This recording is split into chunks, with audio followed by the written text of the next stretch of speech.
Hello students, today I am going to take on the next topic of the chapter Resource and Development of class 10 Geography.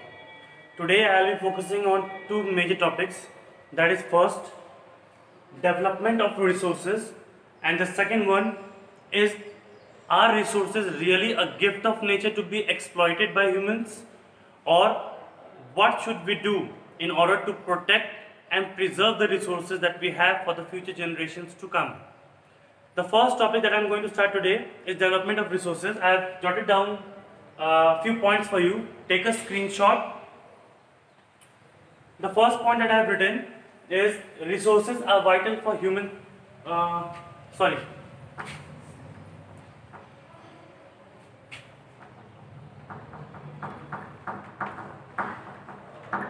forgive me, it's resources are vital for human survival.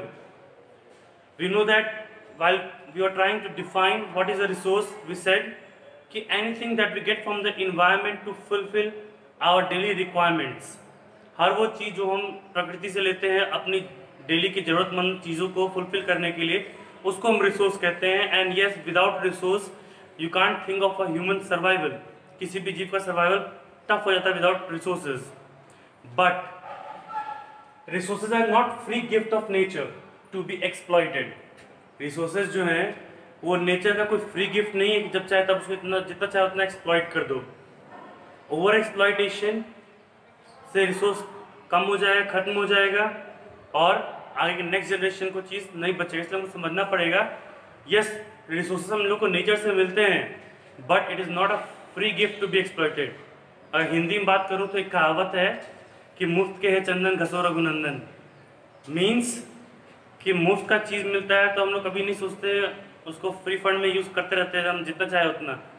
But resources actual में gift नहीं है, वो एक सीमित मात्रा में है और हम लोग को इस तरीके से यूज़ करना है ताकि आज का भी नीड पूरा हो सके और फ्यूचर भी हम लोग यूज़ कर सकें. The concept of sustainable that will take on later on.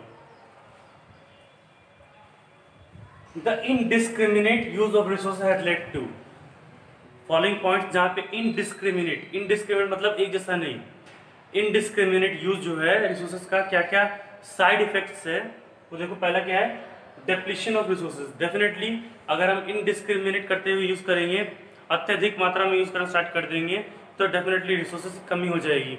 जैसे मैंने प्रीवियस वीडियोस में बताया था, महात्मा गांधी ने जो स्टेटमेंट दिया था कि रिसोर्सेज जो हैं इतने हैं कि हम सबका नीड्स फुलफिल हो सके, बट इतना नहीं है किसी का ग्रीड फुलफिल कर सके वो.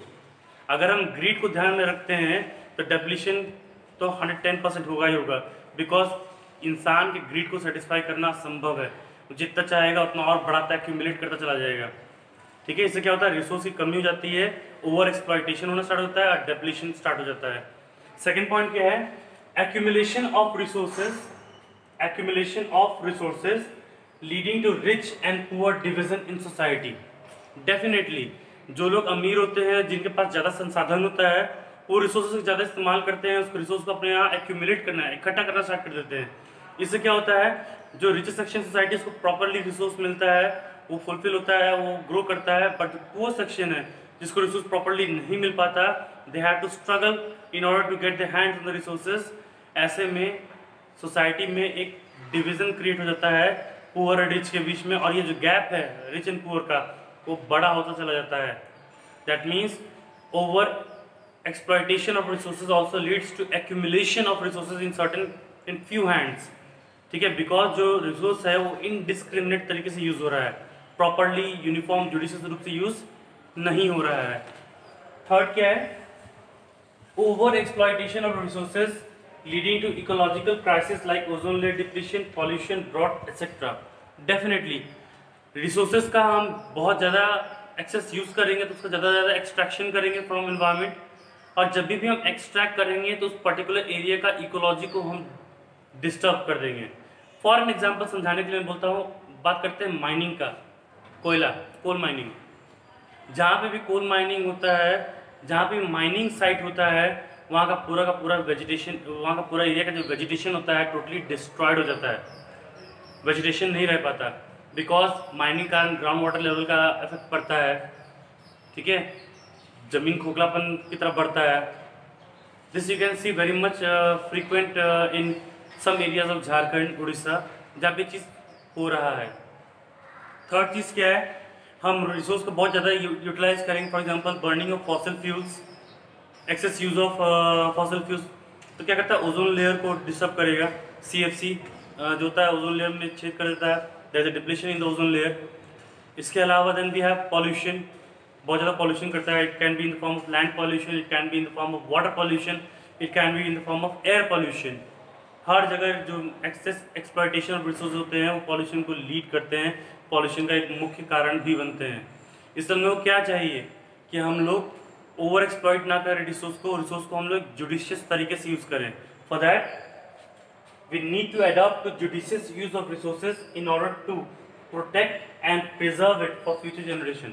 अगर हम चाहते हैं हमारा नेक्स्ट जनरेशन जो आने वाला है उसको सारे रिसोर्सेज मिलें या रिसोर्सेज पृथ्वी पे इंटैक्ट रहें, तो ऐसे में हम लोग को एक जुडिशियस मेथड अपनाना पड़ेगा, जो मैं नेक्स्ट वीडियो में आप लोग समझाऊंगा। It is called sustainable economic development या सस्टेनेबल डेवलपमेंट। उस चीज़ को पद्धति को अपनाना पड़ेगा ताकि हम लोग रिसोर्सेज को नेक्स्ट जनरेशन के लिए प्रोटेक्ट और प्रिजर्व कर सके। Under this we have different types of planning system that also we have to adopt. जो भी जितनी भी चीज़ें हैं नेक्स्ट वीडियो में आपको समझाऊंगा। टिल द पॉइंट आप NCERT का बुक्स का कंटिन्यूस रीडिंग करते रहिए। इंपॉर्टेंट जो लाइन्स है उसको मार्क कीजिए। वीडियोस में मैंने जो जॉटेड पॉइंट्स लिखा है आपको मैंने बोला था स्क्रीनशॉट लेने के लिए, जिन्होंने नहीं लिया दोबारा ले लीजिए और screenshot. After taking a screenshot jot down this points in your notebook. NCERT book पढ़ने के बाद ये पढ़िए, इसको पढ़ने के बाद NCERT बुक पढ़िए। ट्राई टू अपने आप को आइडेंटिफाई कीजिए इस लाइन से जो आप पढ़ रहे हो, उसको साथ ही साथ याद करते चलिए। ज्योग्राफी को लास्ट में बर्डन मत होने दीजिएगा, ठीक है।